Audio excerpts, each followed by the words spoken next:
Hello বন্ধুরা, আপনারা কেমন আছেন? আশা করি ভালো আছেন। আমরা সবাই ভালো আছি। তো বাড়িতে কোনো সবজি না থাকলে এই রেসিপিটা চট করে বানিয়ে নিই।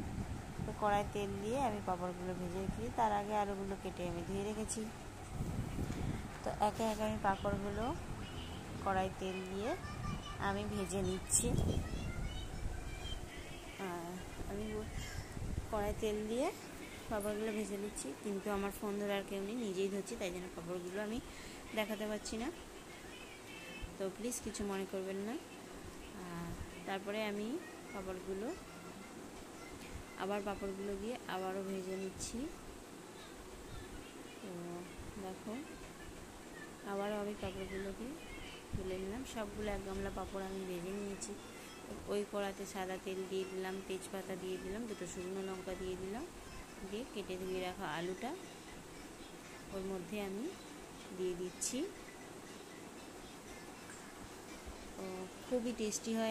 খুবই টেস্টি একটা রেসিপি। আপনারা একবার বানিয়ে খেয়ে দেখবেন। আমি খাই না, কিন্তু আলু আমি পছন্দ করি না, তাই জন্যে, কিন্তু আমাদের বাড়ির সবাই এটাই দিয়ে ভাত খেয়ে নেয়। তো খুবই ভালো লাগে খেতে, ওদের ভালো লাগে, ওরা বলেছে খুব সুন্দর হয়েছে।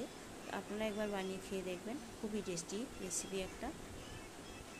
তারপরে আলুগুলো আমি ভালো করে ভেজে নিচ্ছি, মানে খুব লাল লাল করে ভাজবো না, কিন্তু ভালো করে একটু ভেজে নিতে হবে।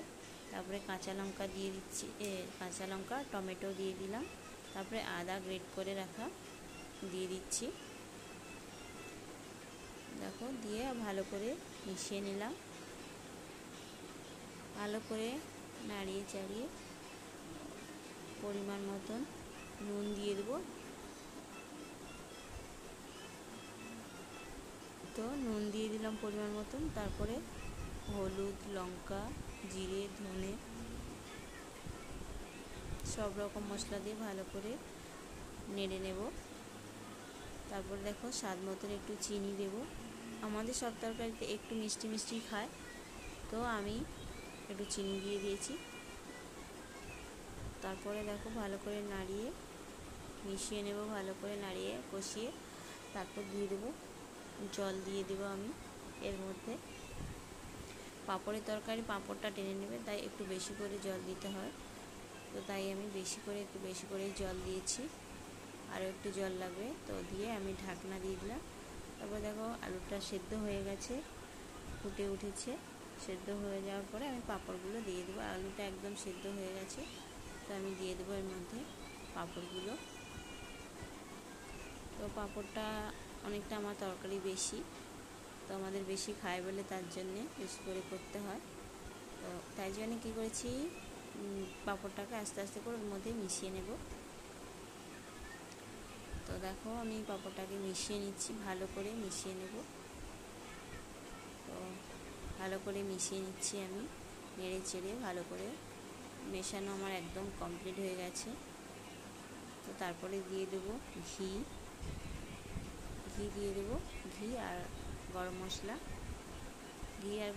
দিয়ে দিলাম। তো আমার একদম রেসিপিটা রেডি হয়ে গেছে।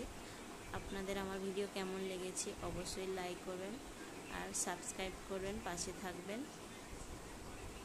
তো দেখো, এবারে আমার একদম রেসিপিটা রেডি হয়ে গেছে, আমি এবারে নামিয়ে নিচ্ছি। দেখো, একদম রেডি। আর আমি কিন্তু খুব ভালো ভিডিও বানাতে পারি না, তো তোমাদের একটু সাপোর্ট অবশ্যই আমার লাগবে। তো দেখো, একদম আমার রেডি রেসিপিটা। টাটা।